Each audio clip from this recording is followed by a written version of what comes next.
अस्सलाम वालेकुम, hello and welcome to a special transmission for PSL season 8। और आज के दिन खेला जाएगा बहुत ही अहम मुकाबला। 3 साल बाद पिंडी पीएसएल के मैचेस की मेज़बानी के लिए तैयार है और यहाँ मुकाबला है कराची किंग्स और पेशावर ज़ल्मी के दरमियान।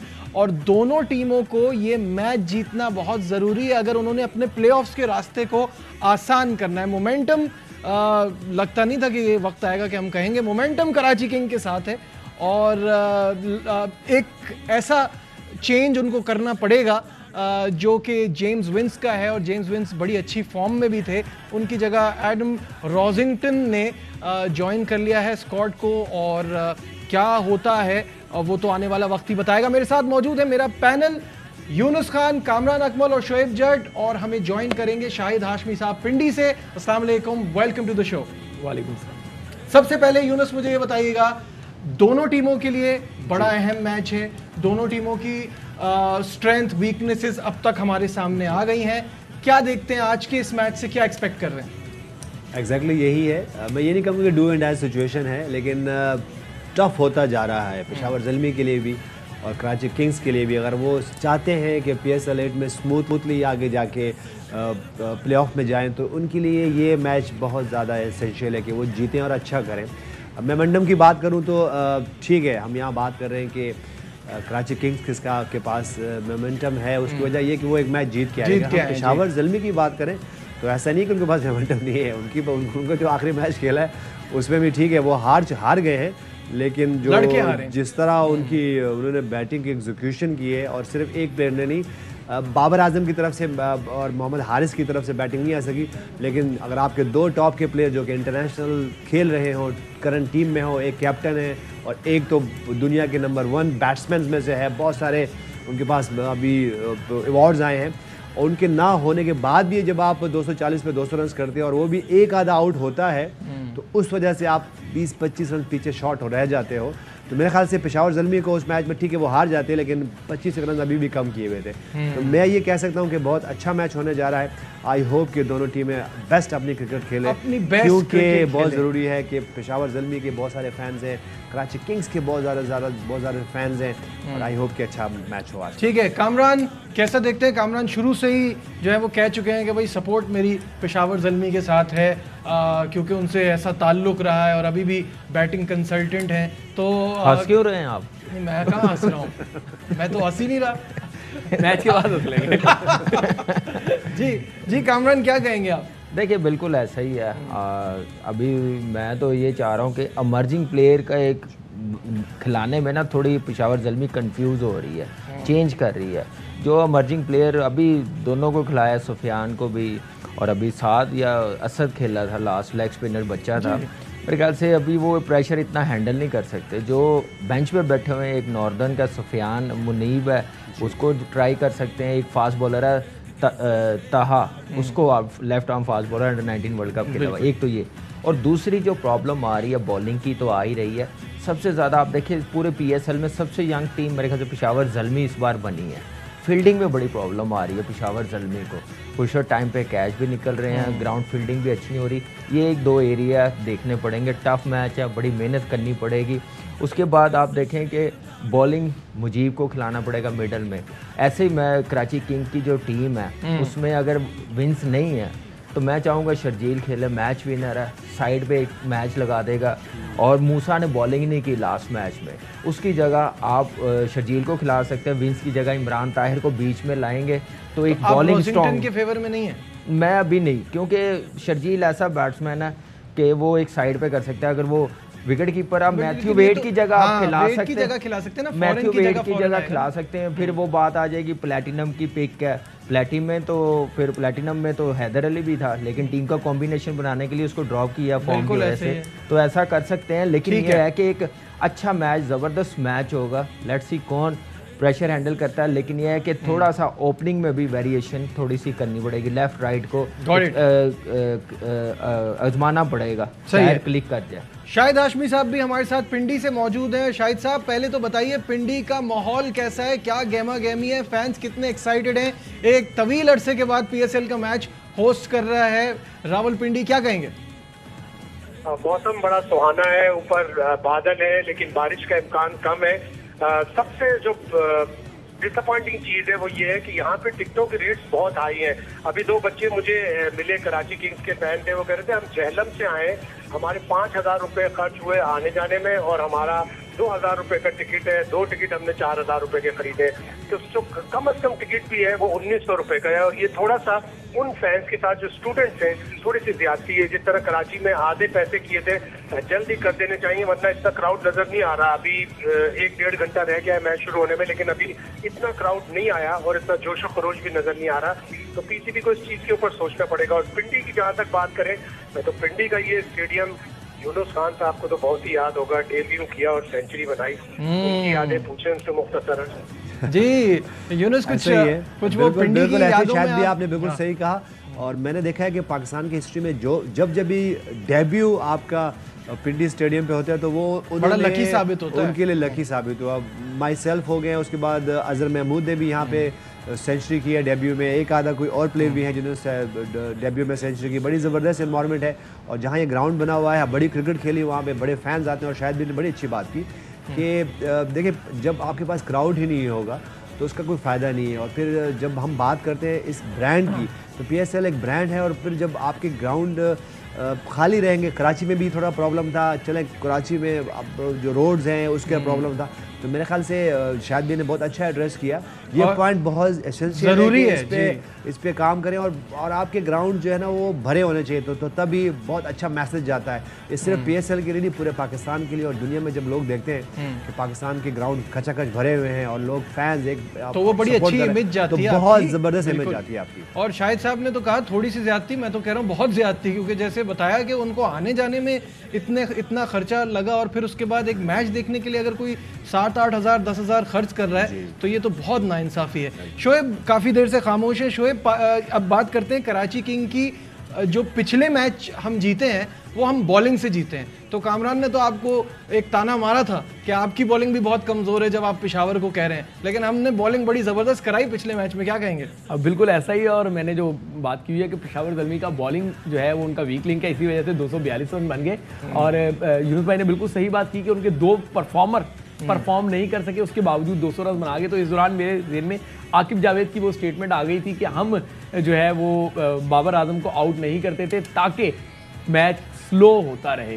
तो हो सकता है कि वो वाली पॉलिसी में किसी भी चीज की हो बाबर बीच में जरूर आता है, ने कहा था और ऑन रिकॉर्ड उन्होंने ये बात की थी, मैं उसको लेकर आ रहा हूँ। लेकिन बात यही है कि उनका एक तो बॉलिंग वीक लिंक है, फिर उनका कप्तान जो है वो थोड़ा सा टीम को कॉस्ट कर रहा है, क्योंकि स्ट्राइक रेट को लेके इतना वो स्लो खेल लेते हैं कि टीम वो मोमेंटम पकड़ ही नहीं पाती। तो इंशाल्लाह मुझे ऐसा लगता है कि आज कराची की जीत होगी और फिर कामरान से 2-2 हाथ हो जाएंगे इंशाल्लाह। अच्छा मैं कामरान से इसी से रिलेट करते हुए ये सवाल पूछना चाहूँगा। कामरान देखिए बहुत सारी चीज़ें हैं जिसमें हम खुद भी शोएब से काफ़ी इख्तिलाफ करते हैं, बड़ी डिबेट भी होती है इस पर नहीं लेकिन जो असली चीज़ है वो ये है कि जब इतनी बात चल रही होती है और इतना शाहीन का इतना शोर भी था और भी डिफरेंट, तो ये स्ट्राइक पे बाबर क्यों नहीं आते, पहला बॉल क्यों नहीं खेलते, ये एक सवाल है जो मेरे जहन में आ रहा था। देखिए जैसे शाहीन बॉलर है ना, टॉप का बॉलर है, तो उसको फेस टॉप का ही बैट्समैन करे जो सामने वी में खेलता है, उसके लिए ज़्यादा आसान हो जाता है। ये बात मैंने की थी, यूनुस भाई से पूछा था तो, लेकिन वो बात हो नहीं सकी। लेकिन ये है कि हारिस है थोड़ा अग्रेसिव है, थोड़ा क्रॉस जाता है उसकी टांग, आप देखिए बोल्ड भी वो ऑन की तरफ खेलने चला गया, जिसका वो उसको शाहीन को फ़ायदा हुआ, बोल्ड हो गया। जब ऐसा बॉलर हो ना तो वो मैंने पहले भी बात की थी, थोड़ा ओपन चेस्ट हो जाते हैं, सीधी टांग लाते हैं और सीधे बैट से खेलते हैं, तो उसमें थोड़ा हो गया। तो नेक्स्ट टाइम कभी हो ऐसा बेस्ट बॉलर हो तो बाबर सामने आ जाए, वो टेक्निकली बड़ा ज़बरदस्त है, डिफेंस उसका अच्छा है, वी में खेलता है तो उसका फ़ायदा होगा।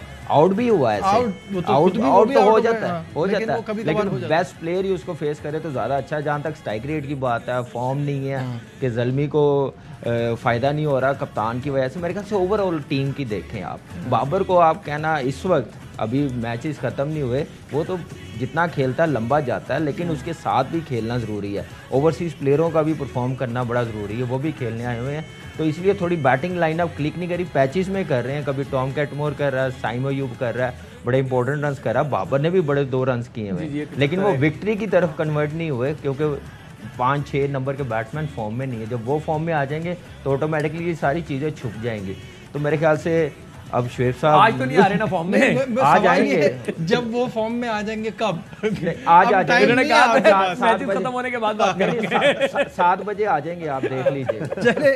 चले वैसे अगर हम हेड टू हेड की बात करें तो बड़ा ज़बरदस्त मुकाबला है। पीछे जाएं रिकॉर्ड्स पे तो वो कुछ हमारे फेवर में नहीं जाते, वो कामरान की टीम के फेवर में ज़्यादा जा रहे हैं। 18 मैचेस हुए हैं दोनों टीमों दरमियान, 13 पेशावर ज़ल्मी जीती है और 5 कराची किंग। तो आपको दिखाते हैं head to head, Sunsilk head to head. फिर खुशामदीद कहेंगे आपको हमारी special transmission for PSL season 8 के हवाले से। और मैच पे तो बात होती रहेगी, जब हमारे लेजेंड्स यहाँ मौजूद हैं तो उनकी मौजूदगी का फ़ायदा उठाते हैं और बढ़ते हैं हमारे ब्रांड न्यू सेगमेंट की तरफ जो है बैंक इस्लामी क्रिकेट टिप्स। अभी थोड़ी देर पहले यूनुस खान यही बात कर रहे थे कि पेशावर ने एक बड़ा स्कोर बनाया, ऑल्दो उनके ओपनर्स आउट हो गए थे जल्दी, जिसमें बाबर आजम जैसा बड़ा नाम था। हम कुछ दिनों से ये बात कर रहे हैं कि लेफ्ट आर्मर की इन स्विंग जो है वो प्रॉब्लम करती है और आजकल कुछ अनप्लेएबल हुई हुई है, स्पेशली शाहीन जिस तरह से बॉल करा रहे हैं। तो हम आपको दिखाते हैं किस तरह हारिस और बाबर आउट हुए और फिर गलती को आइडेंटिफाई करेंगे यूनुस खान। यूनुस भाई, ये दोनों डिसमिसल आपने देखे, बॉल कहाँ हो रही है, क्या हो रही है और गलती क्या हो रही है दोनों बैट्समैन से? बिल्कुल देखिए, सबसे पहले तो जिस तरह शाहीन अफरीदी ने बॉलिंग की है और हमने देखा बैक टू बैक ये दो बहुत मेन उन्होंने आउट किए और जिसकी वजह से पेशावर ज़ल्मी लास्ट मैच थोड़ा सा रह गई है।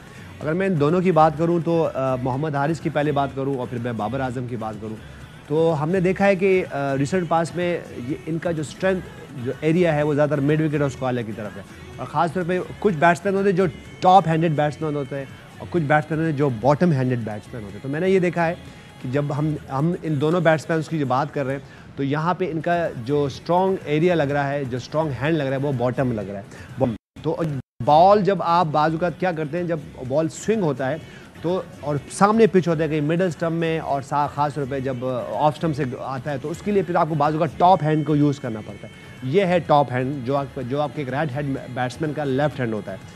तो हमने देखा है कि सबसे पहले मोहम्मद हारिस और उसके बाद बाबर आजम, अच्छा वो दोनों जब वो खेले हैं तो उनकी थोड़ी सी जब क्योंकि बॉटम हैंड की इन स्विंग हुआ, बॉटम हैंड को गया तो ये ऑटोमेटिकली ये इसमें गैप आ जाता है। और ख़ास तौर पर मोहम्मद हारिस की अगर हम स्टांस की बात करें तो वो थोड़ा सा मूव करते हैं। अगर उनको मूव करना है तो कहीं ना कहीं उनको स्टेबल होना है। अगर वो स्टेबल होंगे तो उनको जो इन स्विंग बॉल होगी वो उनको अच्छा खेलने में उनको मिलेगा और नज़र आएगा और उसको फिर वो टॉप हैंड से खेलेंगे। तो मेरे ख्याल से अच्छा बाजुगत बैट्समैन ये करते हैं कि वो ओपन चेस्टेड हो जाते हैं, वो ठीक है। अगर मैं बाबर आजम की बात करूँ तो उनकी जो फ्रंट फुट है वो तो मिडल स्टम्प में आया भी कहीं नहीं, वो लेग स्टम्प पे ही है। लेकिन उनको बाबर आजम को सिर्फ यहाँ पर करना क्या है कि अपने थोड़ा सा टॉप हैंड गेम में लाना है। जब वो टॉप हैंड लाएंगे तो यही शॉट जो कि उनसे मिस हो रही है वो सामने अंपायर्स के साथ होते हुए सीधा चौका जाएगा, जिसके लिए वो माने जाते हैं। लेकिन बाजू का जब आपकी फॉर्म नहीं होती, वरीज हो रही होती है तो ये बॉल आप मिस कर जाते हैं। एक रेफरेंस में कामरान आपसे सवाल पूछना और एक रेफरेंस में हमने आपको एक बॉल हम दिखाएंगे आपको, अभी रेफरेंस में आपको दिखाएंगे, आपको समझ में आएगा, जो आपको उसको समझ में आएगा। जी कामरान, मैं ये कह रहा हूँ यूनी भाई, जैसे बाबर की आपने बात की है, बैट स्विंग थोड़ा एग्रेसिव खेलना पड़ता है। अगर यही बैटिंग पहले होती, क्या बाबर आजम ऐसे इतना खुला ड्राइव मारता, इतना गैप बनता? मेरे ख्याल से वो भी एक माइंड में चल रहा होगा उसके। बिल्कुल है। देखिए कामरान बहुत अच्छा कामरान ने एक पॉइंट रेज किया है, लेकिन सबसे पहले आपको वो जो कहते हैं ना कि बाबर आजम हो गए और मोहम्मद हारिस हो गए, ये ऐसे प्लेयर हैं कि जो डायनामिक तर्ज के प्लेयर हैं और जब वो खड़े होते हैं तो वो कुछ भी कर सकते हैं। तो मेरे ख्याल से पैसिफिक इसी मैच में क्योंकि 240 रन्स चेस कर रहे थे और उसके बाद भी ये दोनों आउट होने के बाद भी अगर पेशावर ज़ल्मी की बात करें तो 200 रन्स किए हुए हैं और मेरे ख्याल से अगर ये हार जाते लेकिन फिर भी 25 रन कम किए। तो मेरे ख्याल से ये वो पॉइंट्स हैं कि जो कि यंगस्टर्स के लिए बहुत इंपॉर्टेंट है। और एक हम रेफरेंस के तौर पे यही बॉल जब शाहीन शाह अफरीदी ने जैसन रॉय को किया तो वो कैसे खेले वो हम आपको दिखा रहे हैं कि वो कितना स्टेबल है, उनका स्टांस कितना स्टेबल है, वो ज़रा मूव नहीं करते और जब वो स्टिल खड़े हुए हैं, जब उनके लिए इन स्विंग हुआ तो उन्होंने कहाँ खेला और वो कहाँ बॉल गया, ये हम आपको दिखा रहे हैं। जी, ये स्क्रीन पे आपके चल भी गया है और बिल्कुल ऐसे स्किल आपने जो बताया, लेकिन एज ए ओपनर मैं जो बात कर रहा हूँ ना कि मेरा भी होता है जब आप चेस कर रहे होते हैं ना 190 200 या थोड़ा बैट स्विंग थोड़ा सा चेंज हो बिल्कुल जाता है, सही है, फ्लो में चला जाता है। बिल्कुल सही है। यंगस्टर्स के लिए ये बड़ा अच्छा लेसन हो गया और ऑब्वियसली यूनुस खान, कामरान अकमल यहाँ हैं तो आपको आगे भी इसी तरह गाइड करते रहेंगे। बात हो रही है यंगस्टर्स के हवाले से तो तैयब ताहिर ने मुल्तान सुल्तान के खिलाफ बड़ी ज़बरदस्त इनिंग खेली और उस पर वो बहुत खुश हैं और इस बात पे भी खुश हैं कि कराची किंग के ड्रेसिंग रूम में लेजेंड्स उनके साथ मौजूद हैं। क्या कहना था उनका, आइए आपको दिखाते हैं। अल्लाह का शुक्र है जिस लेवल पे खिलाया और पेरेंट्स की सबकी दुआएं होती हैं साथ। बहुत खुश हूँ इस फॉर्मेट से। सीम भाई, शोएब भाई लेजेंड हैं, काफी चीजें सीखने को मिलती हैं। ड्रेसिंग रूम शेयर कर रहे हैं, बैटिंग में जो इम्प्रूवमेंट्स हैं उसके बारे में बताते हैं। अपना एक एम था, बस यही माइंड में था कि परफॉर्म करना है। काफी अच्छे प्लेयर्स हैं। मिडिल ऑर्डर के हिसाब से बात करूँ तो शोएब भाई हैं, टॉप ऑर्डर्स में बाबर आजम है, रिसेंटली साइम अयूब भी बहुत अच्छा खेल रहे हैं। कुछ शॉट्स उनसे भी मैं सीखता हूँ। जी, ये थे तैयब ताहिर और बड़ी ज़बरदस्त इनकी परफॉर्मेंस रही। यूनुस, कामरान, कैसा देखते हैं आप लोग? मेरे ख्याल से कामरान अकमल ज़्यादा अच्छा एक्सप्लेन कर सकेंगे क्योंकि ये एक आधा साल पहले पेशावर ज़ल्मी के साथ थे और मुझे लगता है कि ये इन्हीं ही ने इनको कुछ ट्यूनिंग और गाइड किया, इसीलिए ये पहले मैच में डेब्यू में आके मुश्किल सिचुएशन में जो इनिंग खेली, इट वाज अमेजिंग। देखिए बिल्कुल ऐसा ही है। एक तो इसकी चीज़ ये है कि एक प्रोसेस के साथ आया। क्लब क्रिकेट लाहौर में बड़ी खेलता है और उसके बाद डोमेस्टिक खेला है पूरी फॉर्म। लास्ट ईयर हम लोगों ने बुलाया था क्योंकि हमारे प्लेयर्स कुछ इंजर्ड हो गए थे, ज़्यादा कोई छोड़ के चले गए थे, तो साथ रखा हुआ था। बड़ा मेहनती है, बड़ी ज़बरदस्त फॉर्म में है और सबसे अच्छी चीज़ ये है ना जो उसामा को अभी कोई भी आइडेंटिफाई नहीं कर रहा कि वो उस मैच में क्यों अच्छा खेल रहा है। उसामा को सारे क्रॉस खेलने जा रहे हैं। उसामा को मैं भी जितना खेलता था मैं उसको ऑफ साइड पे ज़्यादा खेलता था, इनसाइड आउट खेलता था, उसको विकेट एक्सपोज करके खेलता था। वो चीज़ इसने अप्लाई किया, देखे कामयाब हुई है तो अच्छा साइन है। पहले मैच में मैच्योरिटी के साथ खेला और टीम को जितवाया, तो यही एक चीज़ मेरे ख्याल से मैच्योरिटी और कॉन्फिडेंस मिलेगा। शाहिद साहब हमारे साथ है। शाहिद साहब, बात करते करते ना कामरान के हाथ से पेन भी छूट रहा है। आज के मैच का इतना प्रेशर है। मुझे आज के मैच का प्रेशर नहीं है, रात को हर लम्हा पुरजोश है, आसिफ भाई का प्रेशर है। अगर खुदा ना खास्ता, मैं इनके पॉइंट ऑफ व्यू से कह रहा हूँ, खुदा ना खास्ता इनके पॉइंट ऑफ व्यू से अगर पेशावर ज़ल्मी हार गई, मैं और यूनुस आप सब प्लीज जरूर देखिएगा गया 11 बजे हर लम्हा पर जोश। और मैंने और यूनुस भाई ने पेशावर कहा लेकिन मैच इनका पड़ा हुआ है। मैच उनका पड़ा हुआ है, सही बात है। शाहिद साहब, ये बताइए कि आपको क्या लग रहा है आज क्या होने जा रहा है? देखिए, टीमें हारती हैं जीतती हैं और इसको दिल पे नहीं लेना चाहिए। अगर आज पेशावर ज़ल्मी हार भी जाए तो अभी उनका नुकसान नहीं होगा। हाँ, कराची किंग्स अगर हार गई तो फिर वो 5वें और 6ठे के लिए बड़ी फेवरेट हो जाएगी, इसलिए कराची किंग्स का आज जीतना बड़ा जरूरी है। और पिंडी के शायकीन ये तमन्ना कर रहे हैं कि आज कराची किंग्स जीते, इसलिए कि पिंडी कराची से काफी दूर है, पेशावर फिर भी करीब है। बिल्कुल ऐसा ही है। कोई बात नहीं है, फ्लाइट चलेगी। शोएब तो कहते हैं मुझसे तो आप पूछा ही ना करें, मैं फुल कॉन्फिडेंस में हूँ। तो शोएब आज भी कॉन्फिडेंस में है? ऐसा ही है। और मोहम्मद आबिर जिसकी कमी लास्ट मैच में महसूस हुई थी, अगर वो गए हैं ट्रैक पे, देख लिया होगा उन्होंने कि दमखम है तो फिर पूरे दमखम के साथ आएंगे और आज का मैच इंशाल्लाह जीतेंगे। लेकिन खुदा न खास्ता मैच अगर हाथ से निकल भी गया तो शायद मेरे ख्याल से क्योंकि 5 मैचेस का ऑप्शन होता है आपके पास, अगर 6 टीमों की लीग है तो ये जो है कराची किंग्स दौड़ से आउट नहीं होगा, लेकिन ये मुश्किल हो जाएगा, बहुत मुश्किल हो जाएगा। लेकिन कोयटा और पेशावर की परफॉर्मेंसेस भी ऐसी हैं तो बहुत ज्यादा मुश्किल नहीं होगा। इन 3 का आपस में मैच पड़ा रहेगा। फिर भी ये आप बार बार पेशावर को क्यों बीच में ला रहे हैं? क्योंकि बैन छूटा। यहाँ लेते हैं एक ब्रेक से वापस आएंगे, पॉइंट्स टेबल पर भी नजर डालेंगे, कहीं मत जाइएगा। Will be right back. Welcome back once again to a special transmission. All important game. Karachi King will take on Peshawar Zalmi in Rawalpindi. तो बड़ा ज़बरदस्त मुकाबला होगा और पॉइंट्स टेबल पर एक बार नज़र डाल लेते हैं कि अब तक की PSL 8 की सिचुएशन क्या है तमाम टीमों की। टॉप पे है लाहौर कलंदर और ये पिछले अपने 2 मैचेस जो इतने शानदार खेले हैं उसकी वजह से 5 में से 4 मैचेस में कामयाबी हासिल की है, 1 हारे हैं। 8 पॉइंट्स के साथ पॉजिटिव 1.470 नेट रन रेट है। मुल्तान सुल्तान 6 में से 4 के साथ 0.844 पे दूसरे नंबर पे इस्लामाबाद यूनाइटेड, जिसके बारे में यूनुस खान ने बड़ा अच्छा एक्सप्लेन किया कि एक तरह की बैटिंग होने की वजह से जब ये चेस करते हैं तो ये फंसते हैं और थोड़ा एक्सपोज हुए। तीसरे नंबर पर आ गए कराची किंग, चौथे नंबर पर है, 6 मैचेस में से 2 जीता है, 4 हारा है। पेशावर ज़ल्मी के 5 मैचेस हैं, जिनमें से 2 जीता है, 3 हारा है और -1.3 नेट रन रेट काफ़ी ख़राब है। और साथ में कोयटा तो बहुत ही मुश्किलात का शिकार है। तो पॉइंट्स टेबल देखते हुए यूनुस, ये जो नीचे की 3 टीमें हैं, 2 का तो अभी मैच हो रहा है कोयटा को साथ मिलाते हुए, इन टीमों को जल्दी उठना है और स्पेशली कोयटा का नेट रन रेट भी बहुत ख़राब है। क्या कहेंगे? एग्जैक्टली ऐसे ही है। देखिए मैं ये मुझे लगता है कि कराची किंग्स थोड़ा सा अनलकी रही है। अनलकी सर ये कि देखिए जो करीब मैचेस थे ना, वो मैं ये समझता हूँ कि वो ओपोनेंट ने उनको नहीं हराया, बल्कि वो खुद हारे हैं। वो अगर वहाँ पे थोड़ी सी कैलकुलेशन में, हम बात करते हैं शायद एक कैलकुलेशन का गेम नहीं है, T20 है, एक्सप्लोसिव बॉलिंग करें, बैटिंग करें और डिसीजंस करें, ऐसा नहीं है। हमें देखिए, हमें लाहौर कलंदर्स ने दिखाया, उन्होंने कैलकुलेट किया, कैलकुलेशन करके आए थे और 2 मैच जीते। जिस तरह ख़ास तौर पे जब लाहौर में दोबारा जब पहला मैच था, वो पिच आसान नहीं थी।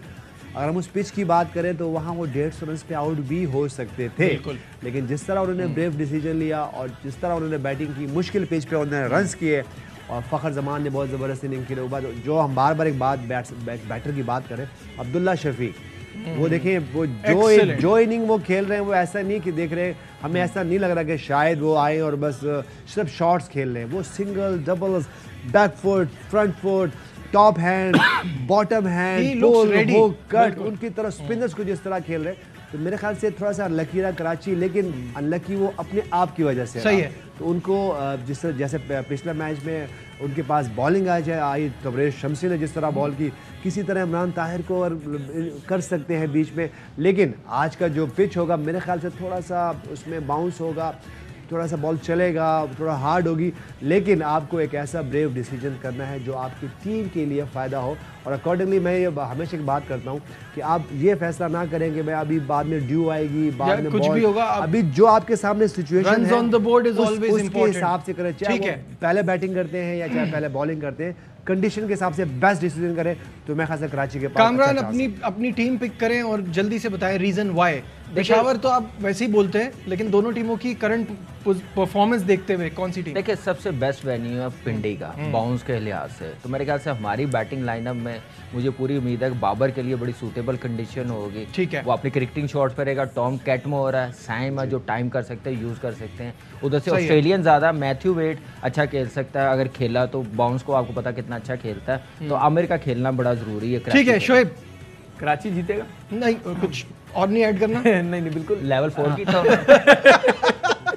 गल्ला करनी है, बराबर कर देंगे, लेवल बराबर कर देंगे। क्या है आज अभी मेरी कराची है, आपकी कराची, तो कल रात में तो पेशावर थी, वो तो उसकी तो कोई और, देखिए वो दूसरा गेम है, वो एक और गेम, मेरी कराची वो अंदर मैच पड़ा हुआ है, नेक्स्ट लेवल गेम है। ठीक है, वो अंदर मैच पड़ा हुआ है। कामरान चाह रहे हैं मैं कहीं तो सही हो जाऊं। ठीक है, आज के प्रोग्राम में बस इतना ही। दीजिए अपने मेजबान नजीब अल हसनैन को इजाजत। बहुत ख्याल रखिए, अल्लाह हाफिज।